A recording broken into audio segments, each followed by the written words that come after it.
Hi there, Coach Sam from AYS here. I'm going to start the video off with a warm-up for us. I'm going to do a G major 2-octave scale along with a D major 2-octave scale with a shift. 1, 2, ready, and.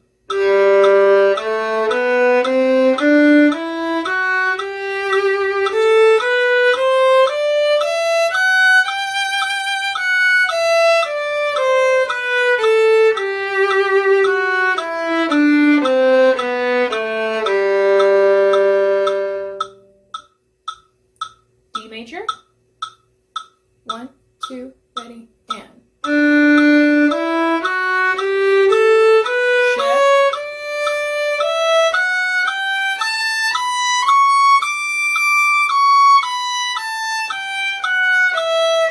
Shift.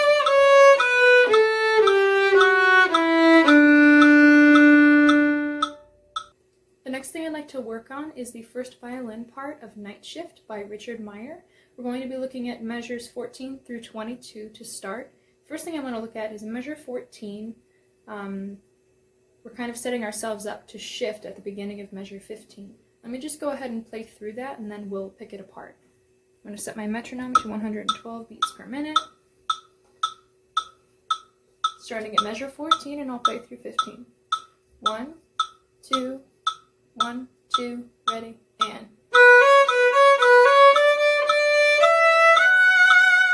Once again, give me a little bit of separation between those eighth notes, the ones that aren't slurred. Ready, and. Once again, ready, and.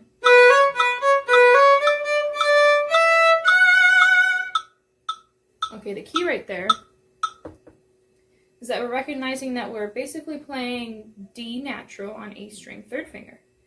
3 times in a row. We have 2 eighth notes in measure 14 right at the end, and then we have the first beat of measure 15 as a D.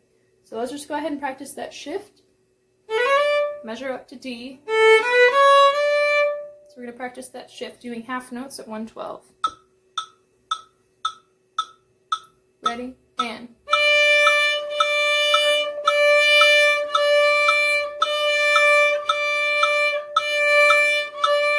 Quarter notes now. Ready, and.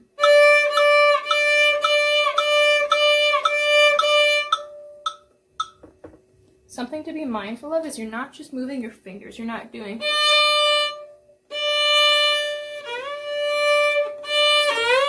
You're moving your entire hand as a unit. So.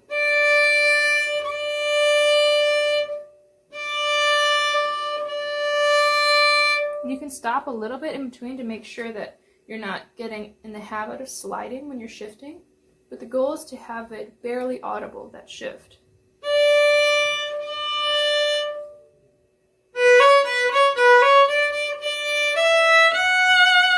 So we're in third position there. And I'll play measure 16 and then measure 17. Ready, and.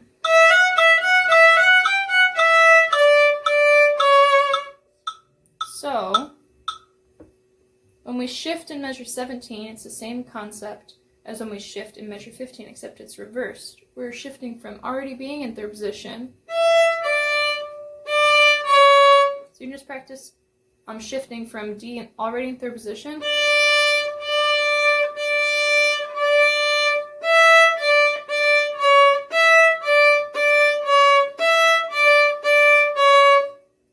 So if you look at the bowing in measure 14 and 16, it's very similar in that we're down, up, down, up. So make sure you're able to say that before you play it. Also, it's really important that you write in your bowings into your music. Right now I have written over the entire measure all the bowings that I would need. And just kind of get used to when you do the slurs, upper half, lower half. So when you play the eighth notes in between the slurs, it's going to alternate in between being in the upper half. So down, upper half, up, lower half. Down, upper half, up, lower half. And the same thing in 16. Another thing you want to be careful of is that you're not rushing in this. And what I like to do is I like to accent the downbeats. So measure 14 and 16, you can accent the slurs as you're playing them. So what I mean by accent is you just move your bow a little bit faster and kind of use your index finger to press into the string. So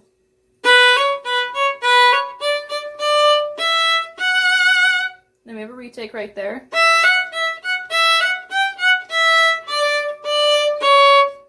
The next thing you want to be mindful of is the open E string that we have in measure 19. I'm going to be playing measure 18 through 19.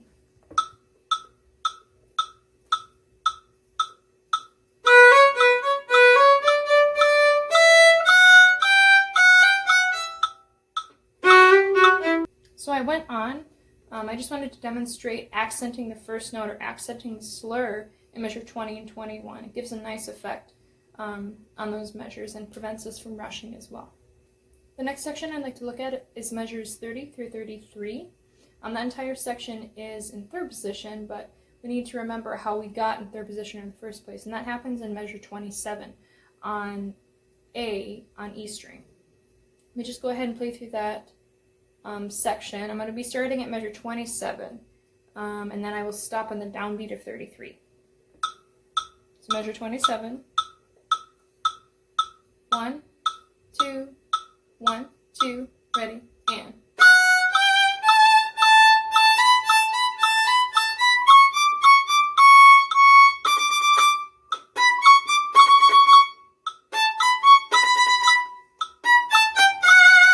You're just going to be swapping, you're playing the same note, but you're just swapping which finger you use.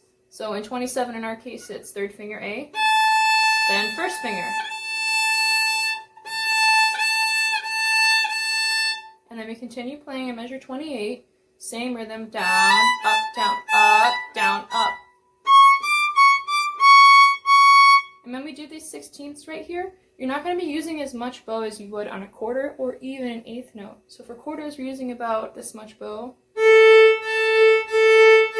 Eighth notes. And then 16ths are going to be even shorter, and you're really not going to be using your arm at all. It's really going to come from movement in your wrist and your fingers. Let me show you right there in tempo. I'm going to start right on 30. I'm going to play all the 16ths in this section. 1, 2, ready, and.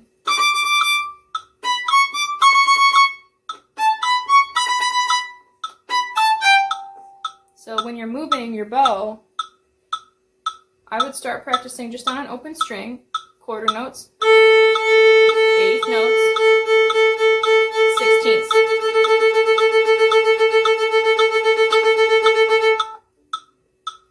The best spot for you to do this would be in the middle of the bow or your balance point. Just kind of where you can set your bow, and it'll balance evenly on either side. Sometimes it'll be in the lower half, but middle of the bow, lower half is where you want to be for those. And you're using your fingers. If you watch my hand, it kind of looks like, my fingers are like the tentacles of an octopus or something. They're constantly moving. I'm going back and forth with them.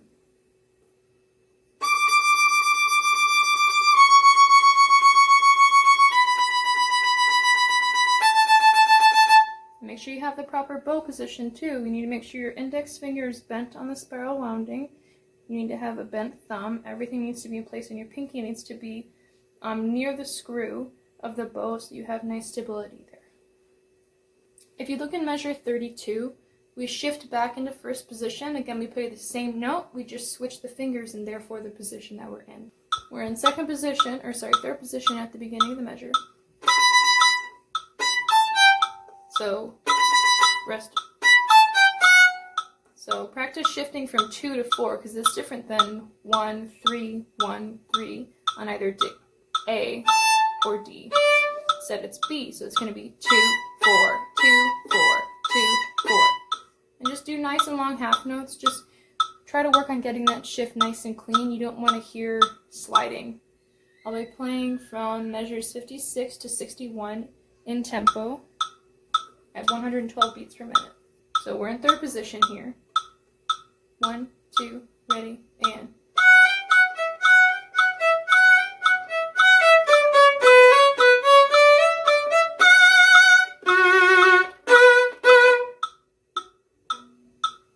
Okay, I'll do it one more time for you. Ready? And.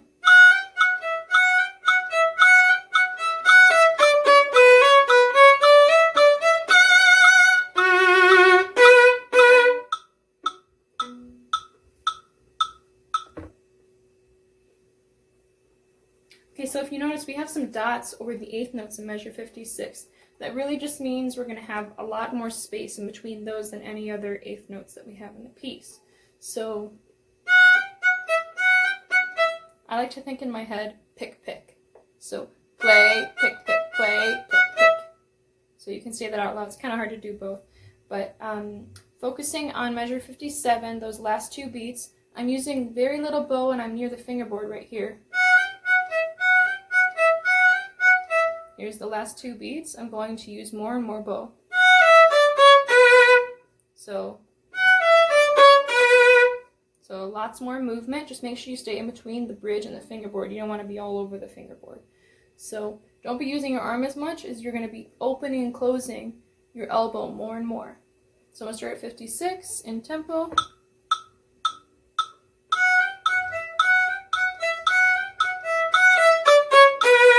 And you can also get more on the string too. So we're light on the string.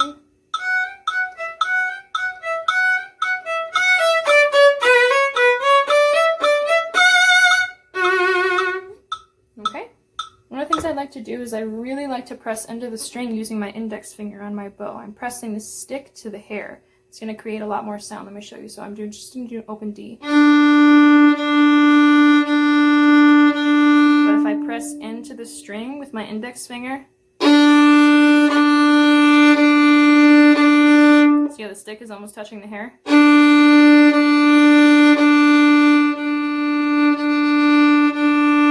Okay. The accents that we have in measure 60, we're just going to kind of punch the beginnings of those notes. And how I like to do that is I like to move my bow really fast at the beginning of the note. So it's going to be. So you can just practice on an open string. And you're also going to be pressing into the string at the beginning of the note. So I like to practice set, press, set, press, set, press. It gives it a nice punch or a kick right there. And you also need to stop in between them to really, really accent the beginning of them. And then moving on, we have forte, forte, pits, pits. How I like to hold my bow, especially when I only have one quarter note rest in between when I need pits, is to either wrap your bow in your hand, or because it's piano and you don't really need to get a good grip around the string, watch what I do with my hand. I actually do less. Just lift your index finger and just slightly wrap the left side of the string. Just really nice and delicate. It's piano. Well, that concludes today's video. Happy practicing and good luck to you all.